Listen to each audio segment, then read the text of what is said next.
नमस्कार, NaughtyNews.com में आपका स्वागत है। हमारी दोनों वैक्सीन एक जैसी हो गई हैं। आपने खबर पढ़ ली होगी। जो कोविशील्ड है हमारी, उसको अब यूरोपियन यूनियन ने जो उसका वैक्सीन पासपोर्ट वाला सिस्टम है, उसमें ग्रीन कार्ड जो होता है, ग्रीन पास, उसकी सूची से निकाल दिया है, मान्य वैक्सीन की सूची से। यानी कि अब आप कोविशील्ड लगा के यूरोप में नहीं घूम पाएंगे, आपको दूसरी वैक्सीन लगवानी पड़ेगी, उसी एस्ट्राजेनिका की, उसी सॉल्ट वाली दूसरी वैक्सीन। लेकिन आप कोविशील्ड नहीं लगा पाएंगे। अगर एक ही फार्मूले पे एक ही तरीके से दो वैक्सीन बनी है, तो फिर भारत में बनी वैक्सीन में ऐसी क्या खामी है कि यूरोप ने उसको रिजेक्ट कर दिया। खबर आज आपने पढ़ी होगी, खबर की डिटेल आपको पता होगी। मैं इस पर बहुत सारी बातें करने वाला हूँ। इसके बहुत सारे पहलू हैं। इसमें कहीं ना कहीं न्यू वर्ल्ड ऑर्डर का एलिमेंट भी है, जो post Covid new world order है, और बहुत सारी चीज़ें हैं। कहीं मत जाइए, चैनल को सब्सक्राइब कर लीजिए, फिर बातचीत आगे बढ़ाते हैं।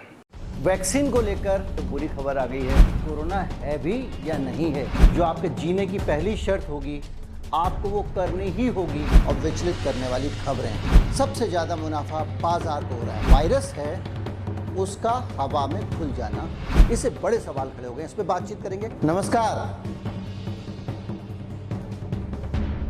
खबर यह है कि 1 जुलाई से यूरोप में ग्रीन पास शुरू होने जा रहा है। और इसका मतलब ये है कि अब 1 जुलाई से यूरोपियन यूनियन के देशों में बिना रोक टोक के आप व्यापार कर सकते हैं और पर्यटन कर सकते हैं। आप आराम से एक से दूसरे देश में जा सकते हैं, आ सकते हैं। उनके देशों की आपस की सीमाएं जो हैं वो खुली रहेंगी, लेकिन वहाँ जाने की कुछ शर्तें हैं। और उन शर्तों में 2-3 चीज़ें हैं जो बहुत गंभीर हैं, जिसमें से एक वैक्सीन वाली खबर तो आपने अखबारों में पढ़ी होगी, लेकिन उसके अलावा और भी चीज़ें हैं। उससे पहले मैं आपको बताता हूँ वैक्सीन वाली खबर क्या है।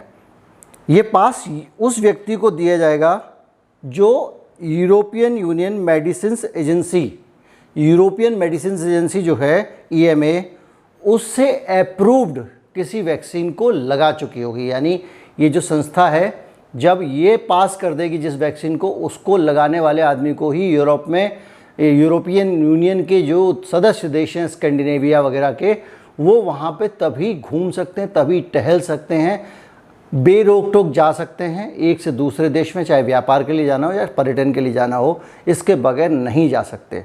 अब सवाल इस बात का है कि इसने 4 कौन सी वैक्सीन है जिसको इजाज़त दी है। उसमें से एक जो पहली वैक्सीन है वो है कॉमिरेंटी, जो कि फाइज़र बायोएनटेक ने मिलकर बनाई है। दूसरी वैक्सीन है मॉडर्ना। तीसरी है एस्ट्राजेनिका की वैक्सजेविरा, इस पर सबसे ज़्यादा विवाद है। और चौथी वैक्सीन है जॉनसन, जो जॉनसन एंड जॉनसन की वैक्सीन है। इन चारों वैक्सीन के अलावा और किसी वैक्सीन को आप अगर लगाए हुए हैं तो आप वहाँ नहीं जा सकते। इसको सरल भाषा में अगर आप समझें तो आप भारत में इतने दिनों जो वैक्सीन लगवा रहे थे, कोविशील्ड और कोवैक्सीन, इन दोनों ही वैक्सीन को लगाने के बाद आप यूरोप में नहीं घुस सकते। उसके लिए आपको उनकी वाली वैक्सीन लगवानी पड़ेगी। ये उनकी गुंडागर्दी है जो उन्होंने घोषित कर दी है। और बताऊं मैं आपको कि निकट भविष्य में भी हमारी दोनों वैक्सीन्स के वहाँ पे पास होने की उम्मीद नहीं है, क्योंकि उन्होंने पहले से तय कर दिया कि आने वाले समय में जो वैक्सीन उनके यहाँ इजाज़त होगी वो कौन सी हैं, जिस पे वो काम कर रहे हैं, कर भी सकते हैं, नहीं भी कर सकते हैं। वो है CVnCoV, ये क्योरवैक की कंपनी है। NuxCov 2373, ये नोवावैक्स की वैक्सीन है। स्पुतनिक 5, जो गैमवाक की कंपनी, जो आपको पता रशियन वैक्सीन है। कोविड-19 वैक्सीन नाम से एक वेरोसेल की, और इनएक्टिवेटेड साइनोवैक की। ये वैक्सीन्स हैं जो अभी उनके यहाँ, जिस पे वो नज़र डाल रहे हैं, जिसको वो देख रहे हैं, चेक कर रहे हैं कि इनको लाइसेंस देना है कि नहीं देना। मतलब जो पीछे से वेटिंग लिस्ट में जो वैक्सीन है, उसमें भी भारत की दोनों वैक्सीन नहीं है। मैंने कुछ दिन पहले एक वीडियो बनाया था और ये बताया था कि अगर आप पूरी दुनिया घूमना चाहते हैं तो आपको कम से कम 6 वैक्सीन लगवानी पड़ेंगी। अब सीन और बदल गया है, क्योंकि भारत में लगाई हुई जो वैक्सीन है, उस वैक्सीन के साथ ना तो आप चीन में जा सकते हैं, ना आप ब्रिटेन में जा सकते हैं, ना आप अमेरिका में जा सकते हैं। और अभी, और ये सिर्फ इतना नहीं है, इसके आगे ये तो खबर आप देख ही चुके हैं। इससे भी ज़्यादा शर्मनाक कुछ है जो आगे इसी खबर में और इसी फैसले से जुड़ा हुआ है। वो ये है कि अमेरिका के जो लोग हैं उनके लिए सारे दरवाजे खुले हुए हैं।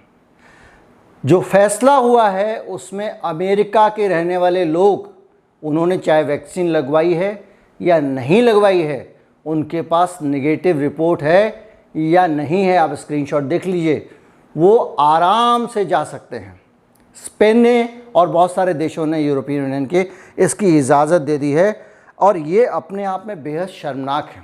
ये इसलिए शर्मनाक है कि आपने एक अलग तरह का नेक्सस बना दिया है। अब मैं आपको बताऊँ कौन कौन से देश हैं जहाँ पे जो नेगेटिव रिपोर्ट की भी ज़रूरत जिसमें नहीं है, वो हैं Albania, Australia, Chinese region of Hong Kong, चीन नहीं, चीन का हांगकांग,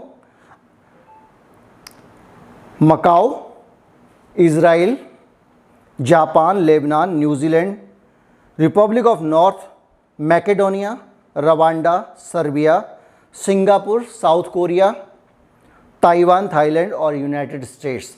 ये जो देश हैं इनके लोगों के लिए सारे दरवाजे खुले हुए हैं। अब मुझे बताइए, ये जो लिस्ट है ये मेडिकल लिस्ट है या ये पॉलिटिकल लिस्ट है? क्या ये मेडिकल लिस्ट हो सकती है कि एक ही वैक्सीन, एक कंपनी जो भारत में बनाई है उस वैक्सीन को आप अलाउ नहीं करेंगे और दूसरी वैक्सीन उसी कंपनी की, उसी फार्मूले की, उसी तरह की आप अलाउ कर देंगे? एक देश के लोगों को आप वैक्सीन लगाने के बावजूद अलाउ नहीं करेंगे, दूसरे लोगों को कहेंगे। जिस देश में दुनिया में सबसे ज़्यादा कोरोना फैला है उस देश के लोगों को नेगेटिव रिपोर्ट की भी ज़रूरत नहीं है, अमेरिका वाले धड़ल्ले से वहाँ जा सकेंगे। ये बताता है कि हमारे देश के जो हुक्मरान चाय बना बना के जिनको पिला रहे थे, उन अमेरिकन्स की नज़र में हमारी औकात क्या है।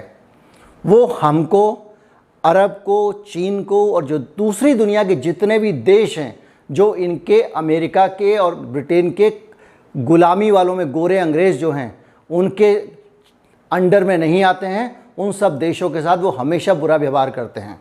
इसीलिए निर्गुट आंदोलन की ज़रूरत थी और ऐसे देशों की ज़रूरत थी जो इनको कहीं कुछ ना समझे, अपनी अलग से ताकत बनाएं। लेकिन दुर्भाग्य से हमारे जैसे देश और बहुत सारे देशों के जो राष्ट्राध्यक्ष हैं उनको बड़ी चतुराई के साथ में अमेरिका ने अपना गुलाम बना लिया और ये गुलाम की तरह व्यवहार करते हैं। जब वो धमकी देते हैं तो यहाँ से दवा भेजते हैं और ये केवल एक प्रधानमंत्री पे लागू नहीं होता, इससे पहले के भी 2-3 प्रधानमंत्री पे लागू होता है। इंदिरा गांधी की हत्या के बाद से लगातार जितने भी हमारे राष्ट्राध्यक्ष आए हैं उन्होंने कहीं ना कहीं अमेरिका को सलाम किया है, अमेरिका की गुलामी की है। राजीव गांधी तक भी थोड़ा बहुत ठीक था, नरसिंह राव के बाद से तो सिर्फ और सिर्फ हमने और हमारे राष्ट्राध्यक्षों ने सलाम बजाया अमेरिका का। आज हालत ये है कि कोई एक चीज़ बता दीजिए। मैं कह सकता था, मैं इस प्रोग्राम में कह सकता था कि हमारी वाली एस्ट्राजेनेका की वैक्सीन बकवास है, पूना वाली सीरम इंस्टीट्यूट की वैक्सीन बकवास है और उनकी वैक्सीन अच्छी है, लेकिन इसका कोई आधार भी तो हो। मैं मान लेता वैक्सीन हमारी ख़राब है और इसलिए उसने परमिशन नहीं दी है, लेकिन बगैर वैक्सीन के भी अमेरिका को परमिशन दे रहा है। इसका मतलब मामला भेदभाव का ज़्यादा है, वैक्सीन का कम है। मैं मान लेता कि एस्ट्राजेनेका की जो हमारी कोविशील्ड की वैक्सीन है पूना वाली वो बेकार है। अगर कोई रिसर्च होती, कोई कहीं ना कहीं एक सिस्टम होता जिसमें ये कहा जाता कि इस वैक्सीन में ये खामियां हैं जो कि इसकी सगी वैक्सीन जो दूसरी वाली है वो भी एस्ट्राजेनेका है उसमें नहीं है, इसलिए इसको रोक रहे हैं। अगर कोई एक मेडिकल स्टेटमेंट कहीं से आता तो मैं इस बात को मान लेता कि ये भेदभाव का मामला नहीं है, भारत के साथ अन्याय का मामला नहीं है और भारत की बेइज्जती का मामला नहीं है। चिरकुट बात पे WHO अपना ज्ञान बघाड़ता है। उस WHO की चलेगी कि कौन सी वैक्सीन सही है गलत है, या सब देश अपनी अपनी तय कर लेंगे और दूसरी वैक्सीन वाले को घुसने नहीं देंगे। ये WHO, UN और दूसरे जब एक तरफ तो आप बोलते हो कि हमको पूरी दुनिया को ग्लोबल बनाना है, सबको एक नज़रिए से देखना है, अमेरिका में जो है वो राष्ट्रवाद फैलाता है ओबामा जो ट्रंप, तो आप उसकी आलोचना करते हैं। बिडेन आते हैं, कहते हैं कि नहीं भाई सबको सबकी मदद करनी चाहिए, पूरी दुनिया अपनी है, जो अपना पराया उसने फैलाया था उसको वापस ले लेते हैं। लेकिन ये अपना पराया नहीं है तो क्या है? वो कौन से फैक्टर्स है जिसके कारण पूरी दुनिया में बेहद गंदी चीज़ जो वैक्सीन पासपोर्ट है उसको लागू किया जा रहा है? ये साइंस जानता है, साइंटिफिक रिसर्च जानते हैं, हर जगह लिखा हुआ है कि वैक्सीन लगाने के बाद भी मनुष्य उतना ही संक्रामक रहता है, वो बीमारी दूसरों को बांट सकता है। नेगेटिव रिपोर्ट तक समझ में आता था कि भाई नेगेटिव रिपोर्ट है तो इसका मतलब इनके अंदर वैक्सीन नहीं है, वो नहीं है। मेरा मानना ये इसकी जगह तो ज़्यादा अच्छा ये होता कि आप एंटीबॉडीज़ चेक कर लेते लोगों की। एंटीबॉडीज़ हैं तो वो किसी वैक्सीन से आई हो या कुदरती तरीके से आई हो। अरे तुम्हारी वैक्सीन वाली दुकानदारियों के चक्कर में जिनके अंदर कुदरती तरीके से एंटीबॉडीज़ बन रही हैं वो तो तबाह हो गए। मान लीजिए अभी जो सीरो सर्वे आया था WHO का और एम्स का, जिसमें कहा गया था 80-82% लोग जो हैं वो इम्यून हो चुके हैं। वॉशिंगटन यूनिवर्सिटी का जो सर्वे है स्कूल ऑफ मेडिकल साइंस वाला, वो कह रहा है कि जो एक बार इम्यून हो गया वो अब उसको दोबारा कोरोना नहीं होगा। तो तुम्हारी वैक्सीन वाली जो दुकानदारियां चल रही हैं सारे देशों की मिलजुल के, जो दलालियां कर रहे हो, उसमें ये जो आदमी नेचुरल तरीके से इम्यून हुआ ये तो गया। आपने इसको कहीं ना कहीं किसी न किसी वैक्सीन वाले का गुलाम बना दिया। अब वो वैक्सीन वाला जब तक इसको वैक्सीन लगाएगा नहीं तब तक आप जो है उसको अलाउ नहीं करोगे। जो भाई जांच कर लो ना खून की, इम्यूनिटी है कि नहीं, वैक्सीन से आई, आलू से आई, प्याज से आई, क्या फ़र्क पड़ता है, क्योंकि वैक्सीन लगाने के बाद भी तो इम्यूनिटी नहीं आ रही बहुत सारे लोगों को। कौन सी वैक्सीन है जो 100% जिसके अंदर एफिकेसी है? हर वैक्सीन में कुछ ना कुछ लोग तो छूट ही जाते हैं। तो ज़्यादा एक्यूरेट जांच एंटीबॉडी टेस्ट करने की है या वैक्सीन का ब्रांड देखने की है? इससे ही पता चलता है कि सारा का सारा खेल ये वैक्सीन कंपनियों के साथ में दलाली का और मेडिकल नेक्सस का है। अभी मैंने इस पर जांच नहीं की है, लेकिन आप पता कर लीजिएगा। बहुत सारी कंपनियां मुझे ऐसी दिखाई दे रही हैं जिनमें बिल गेट्स साहब का इन्वेस्टमेंट है। उन कंपनियों की वैक्सीन को ज़्यादा पास किया यूरोपियन यूनियन ने। हालांकि जब खुलेंगे देखेंगे तो और सच्चाइयाँ सामने आएंगी, लेकिन ये बेहद शर्मनाक दिन है दुनिया की मेडिकल हिस्ट्री के हिसाब से। दुनिया की जितनी भी महामारी का इतिहास है उसमें ये सबसे शर्मनाक फैसला है, सबसे शर्मनाक दिन है। इस फैसले का कोई वैज्ञानिक और साइंटिफिक आधार नहीं है। ये सिर्फ गुंडागर्दी है जो नया वर्ल्ड ऑर्डर बनाया जा रहा है तीसरी दुनिया में। जब ये कोविड के बाद में जब देशों को लॉकडाउन के ज़रिए देश कमज़ोर पड़ चुके हैं बहुत सारे, तब ये कुछ देश जो मजबूत देश हैं ये आपस में नेक्सस बना के शर्तें थोप रहे हैं बाकी दुनिया के ऊपर, और इन शर्तों को तरह तरह से थोप के वो उन देशों को अपने सामने मजबूर करेंगे, ऐसा मुझे लगता है। इस वीडियो को ज़्यादा से ज़्यादा तक लोगों तक पहुंचाएं। मैं तो सभी वीडियो में महसूस करता हूं कि ज़्यादा से ज़्यादा लोगों तक पहुंचनी चाहिए, इसमें भी महसूस कर रहा हूं।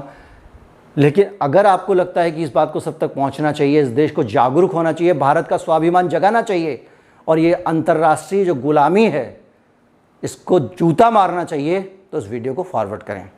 नमस्कार, जय हिंद।